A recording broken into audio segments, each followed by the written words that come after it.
Tassa Bhagavato Arahato Samma Sambuddhassa Namo Tassa Bhagavato Arahato Samma Sambuddhassa Namo Tassa Bhagavato Arahato Samma Sambuddhassa. Homage to him, the blessed one, the fully enlightened one. We pay homage to the Buddha, Dhamma, and Sangha.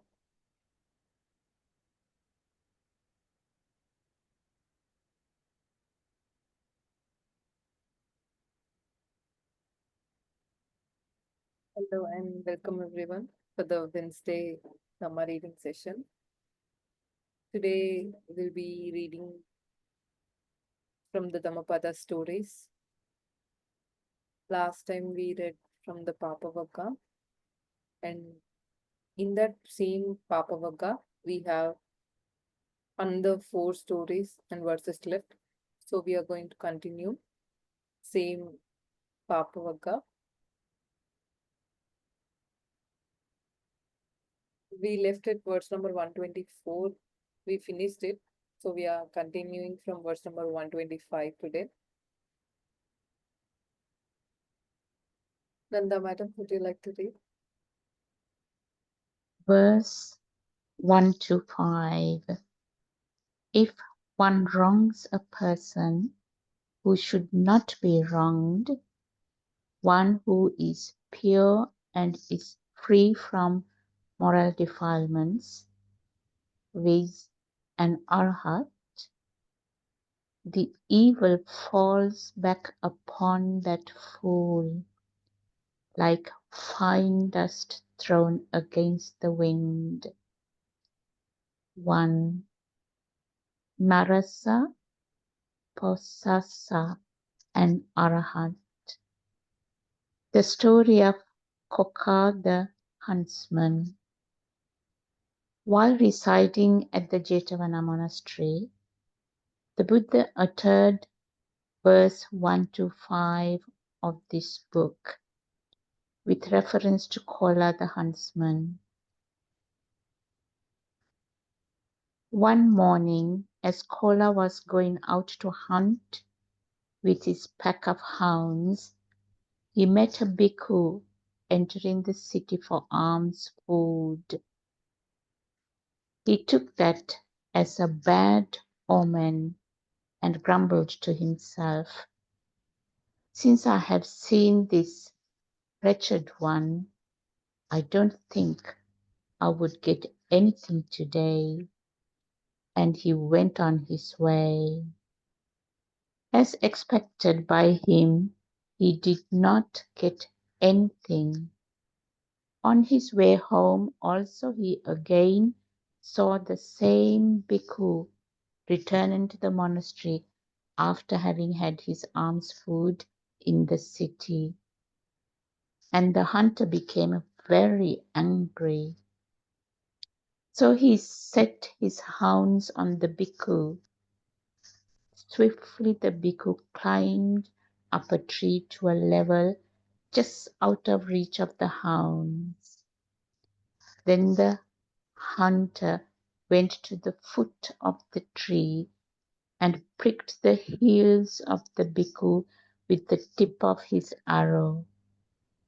The bhikkhu was in great pain and was not able to hold his robes on, so the robes slipped off his body onto the hunter who was at the foot of the tree.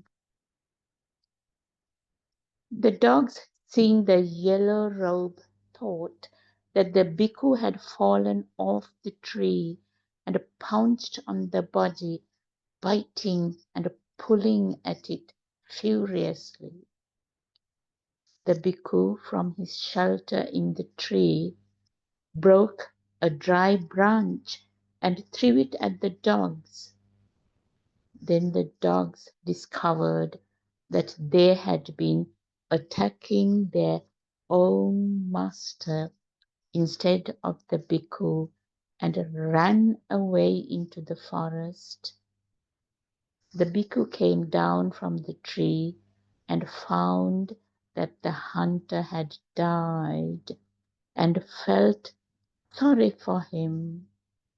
He also wondered whether he could be held responsible for the death, since the hunter had died for having been covered up by his yellow robe.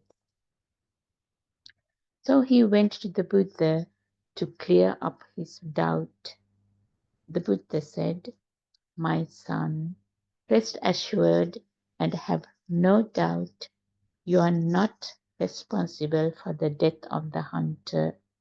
Your morality, Sila, is also not soiled on account of that death. Indeed, that huntsman did a great wrong to one who he should do no wrong, and so had come to his grievous end." Then the Buddha spoke in verse as follows, verse 1 to 5. If one wrongs a person who should not be wronged, one who is pure and is free from moral defilements, that is an arahant, the evil falls back upon that fool like fine dust thrown against the wind. At the end of the discourse, the bhikkhu attained arahatship.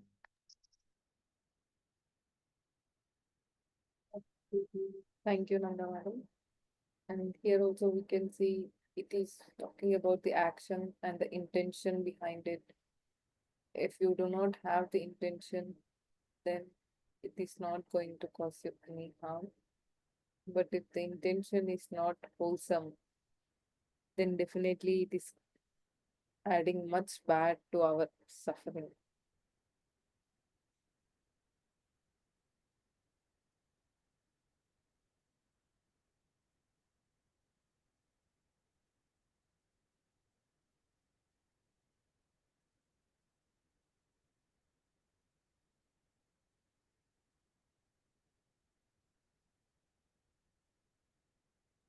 Verse 126. Some are reborn as human beings. The wicked are reborn in a place of continuous torment, Niraya. The righteous go to the Deva world, and those who are free from moral intoxicants, that is, the Arahants, realize Nibbana. The story of Tissa, while residing at the Chetavana monastery, the Buddha uttered verse 126 of this book with reference to Tissa. Once there was a gem polisher and his wife in Savatthi. There was also a Tera who was an Arahant. Every day the couple offered alms food to the Tera. One day, while gem polisher was handling meat, a passing messenger of King Pasinidhi of Kosala arrived with a ruby, which was to be cut and polished and sent back to the king. The gem polisher took the ruby with his hand, which was covered with blood, put it on a table, and went into the house to wash his hands. The pet crane of the family, seeing the blood-stained ruby and taking it for the piece of meat, picked it up and swallowed it in the presence of the Tera. When the gem polisher returned, he found that the ruby was missing. He asked his wife and his son, and they answered that they had not taken it. Then he asked the Tera, and the Tera said that he did not take it, but he was not satisfied, as there were as there was no one else in the house. The gem polisher concluded that it must be the Tera who had taken the precious ruby. So he told his wife that he must torture the Tera to get admission of theft. But his wife replied, this Tera had been our guide and teacher for the last 12 years, and we have never seen him doing anything evil. Please do not accuse the Tera. It would be good to take the king's punishment than to accuse a noble one. But her husband paid no heed to her words. He took a rope and tied up the Tera and beat him many times with a stick, as a result of which the Tera bleed profusely from the head, ear, and nose and dropped on the floor. The crane, seeing blood and wishing to take it, came close to the Tera. The gem polisher, who was by then in a great rage, kicked the crane with all his might, and the bird died instantaneously. Then the Tera said, please see whether the crane is dead or not.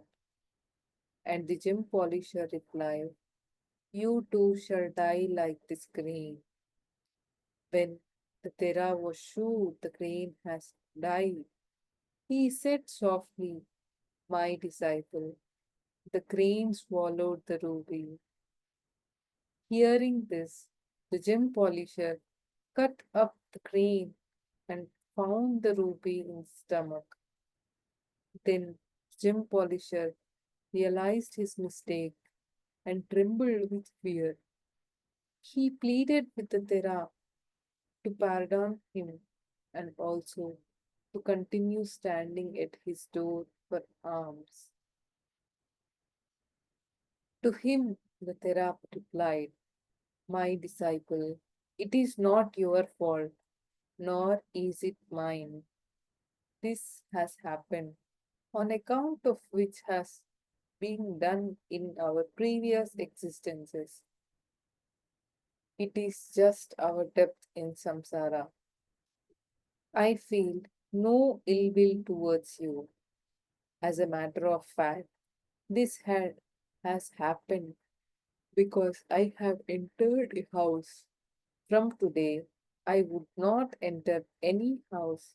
I would only stand at the door.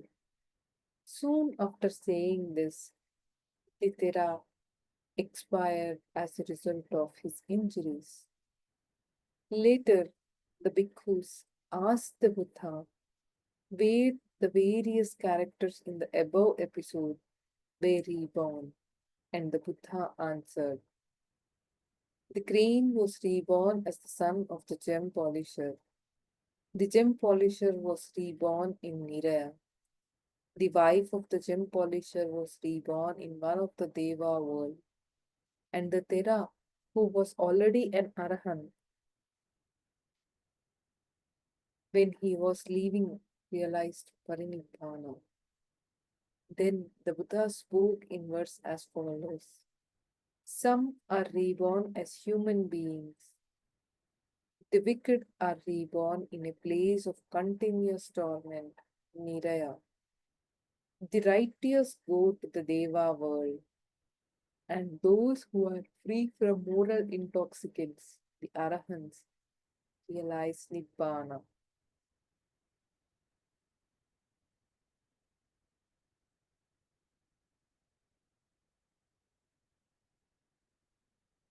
Well, the instance, even in modern day, even if you want to stop someone from doing wrong action, still they continue to do, then we see similar kind of situation even in our this after these many generations as well. And it's so practical that we have Lord Buddha has given where these people from this instance could be reborn in. So whatever kind of action you are going to take, that action will lead to, accordingly, it will lead to relatable places. If you are doing wholesome, you are going to wholesome like Deva world. And then if you are doing unwholesome, you'll be reborn in hellish realm.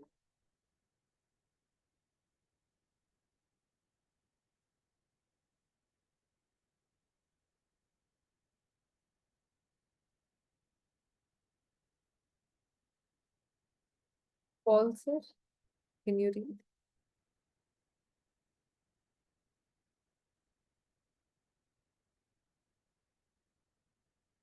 Nanda madam?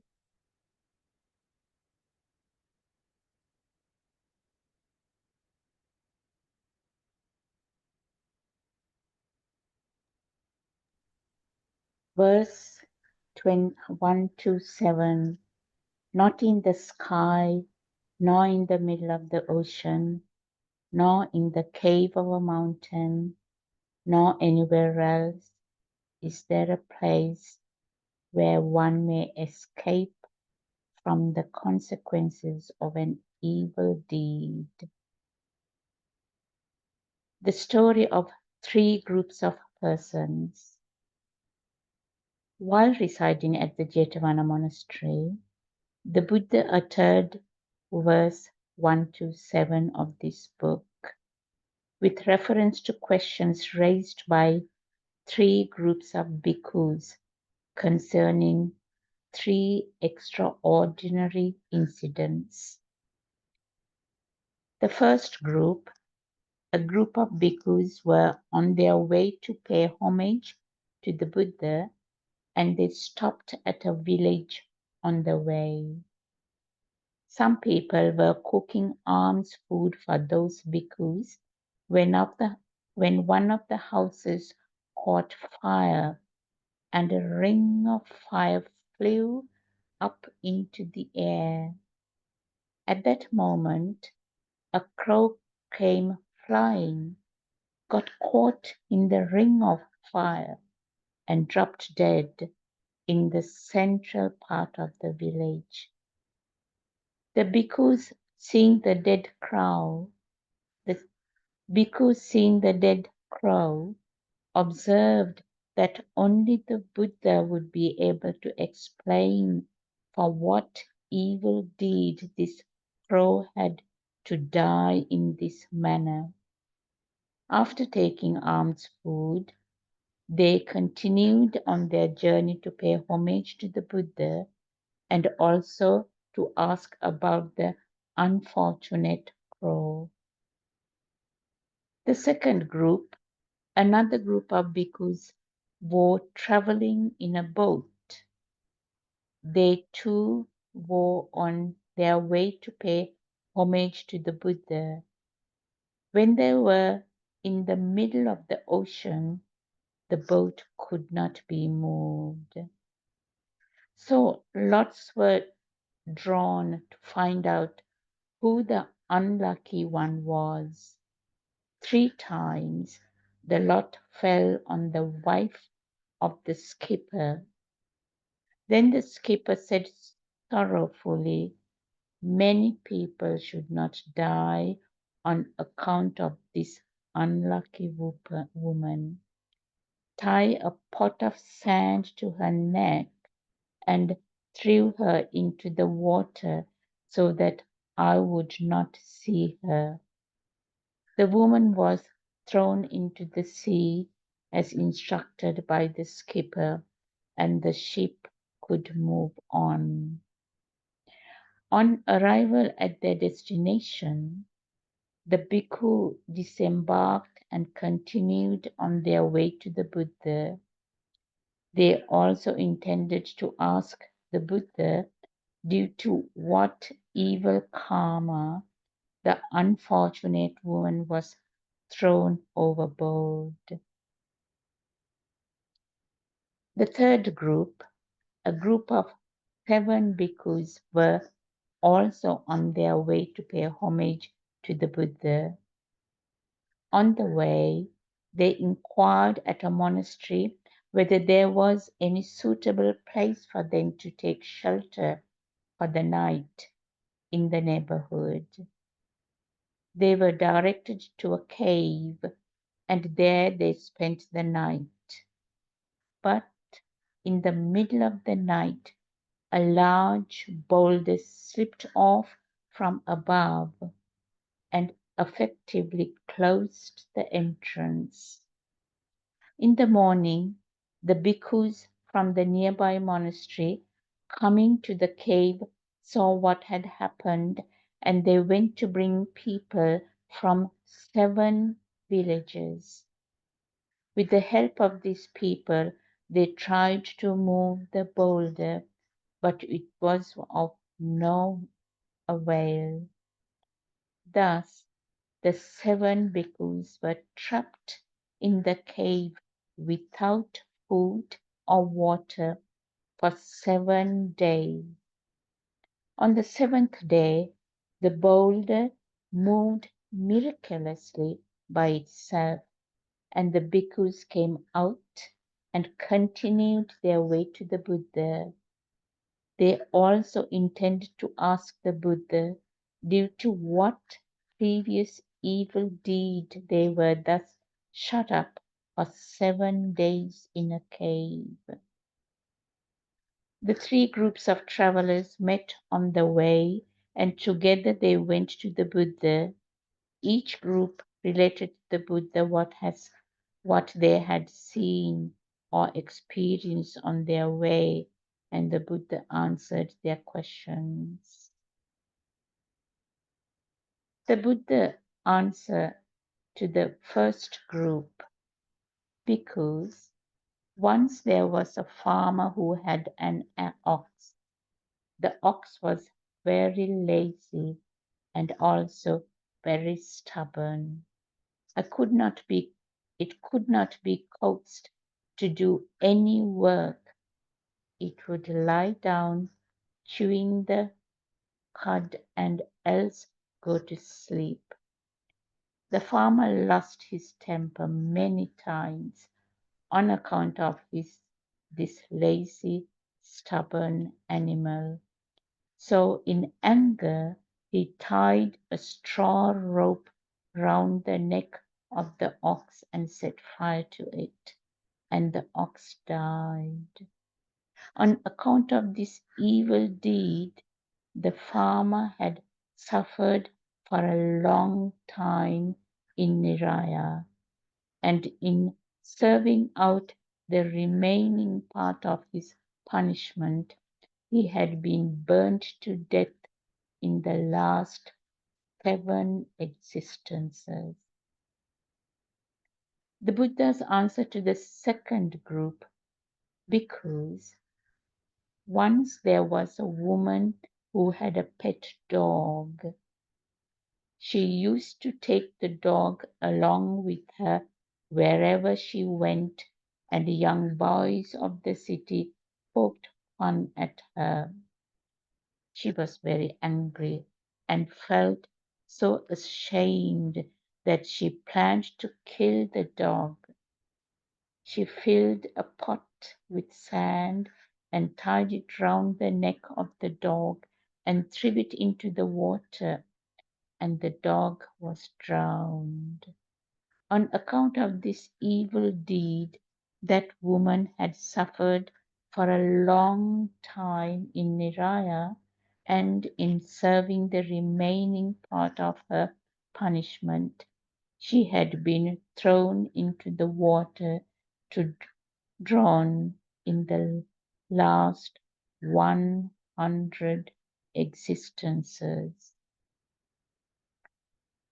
The Buddha's answer to the third group, because once 7 cowherds saw an iguana going into a mound, and they dosed all the 7 outlets of the mound with twigs and branches of trees.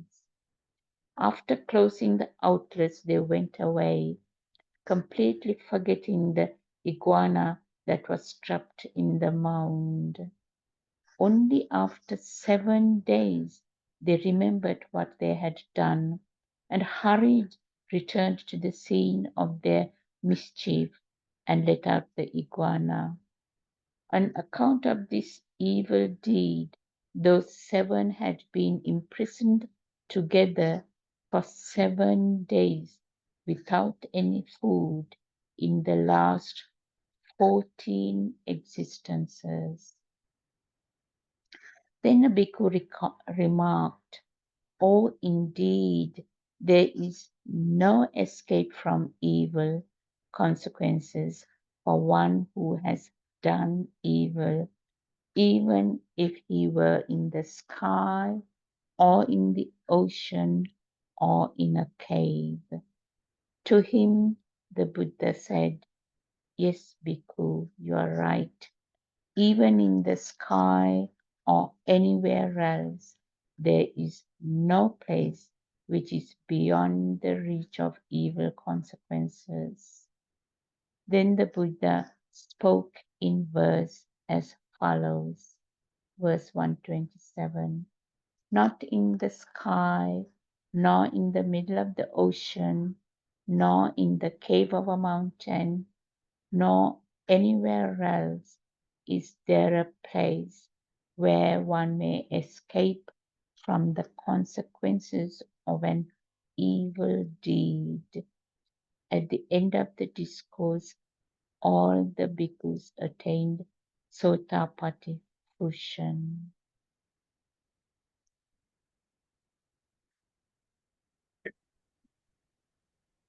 Actually, yeah, very simple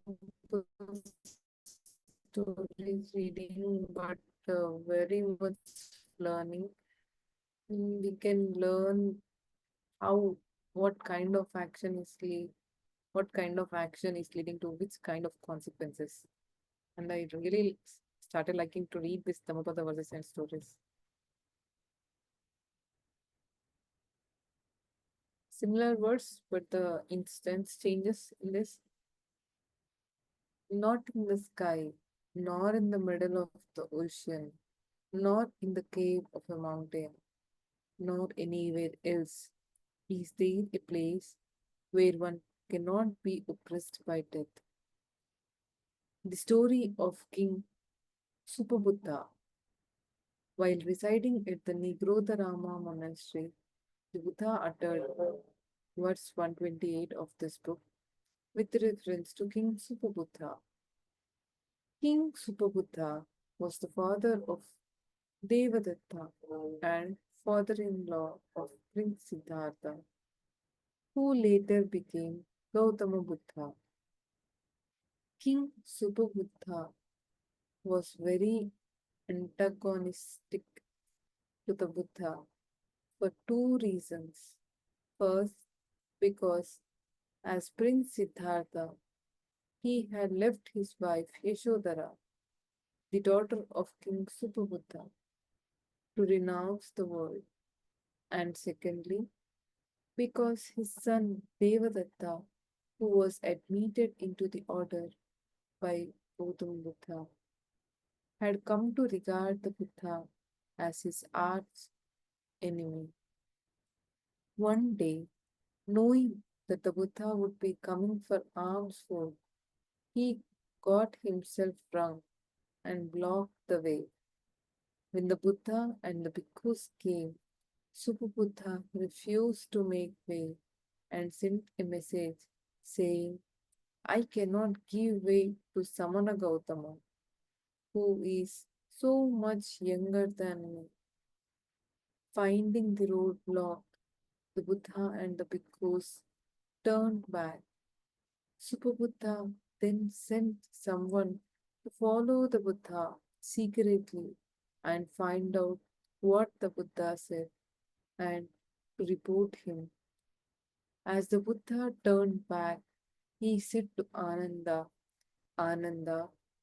because King Supabuddha had refused to give way to me, on the seventh day from now, he would be swallowed up by the earth at the foot of the steps leading to the pinnacle hall of his palace.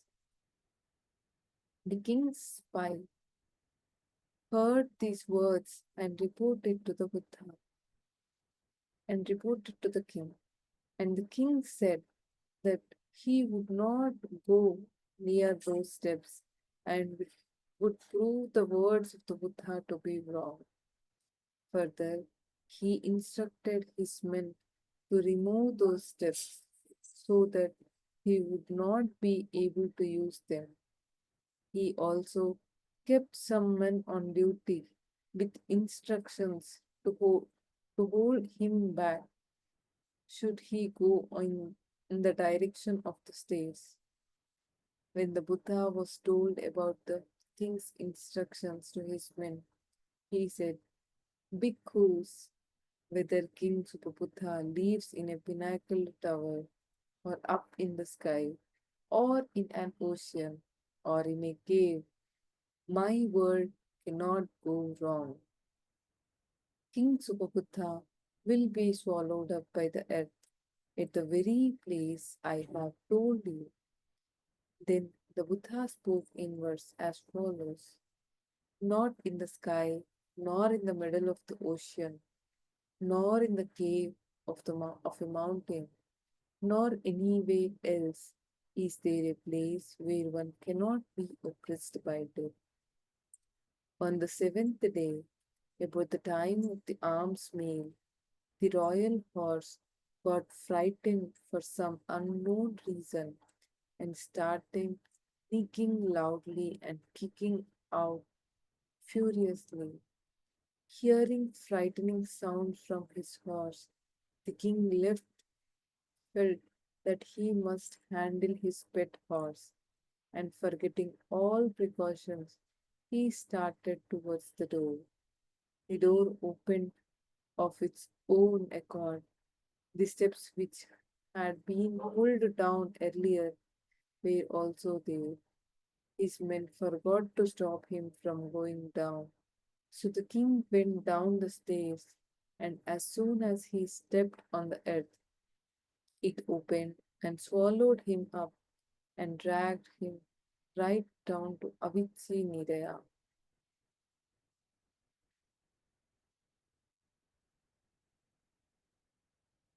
So the evil action because he has stopped the bhikkhus from going for the alms round and also stopped the Buddha. He has experienced its consequences. So there is no escape. Whatever time is left with us, we have to keep practicing the Dhamma. That was the end of our chapter. Now we will do meditation.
Our 30 minutes meditation is now over.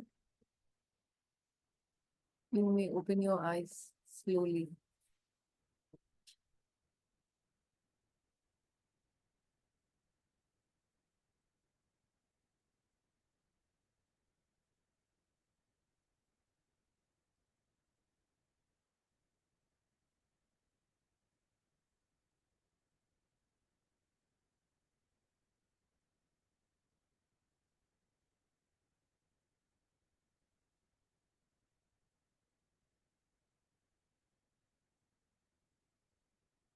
We'll be end the session with sharing of merits.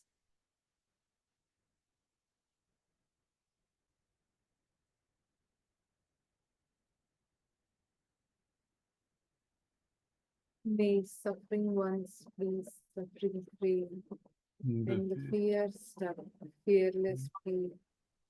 May the grieving shed all grief, and may all beings find relief. May all beings share this merit that we have thus acquired for the acquisition of all kinds of happiness.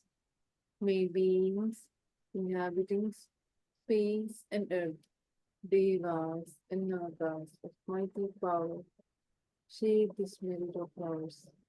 May they long protect the Buddha's dispensation. Sadhu, sadhu, sadhu.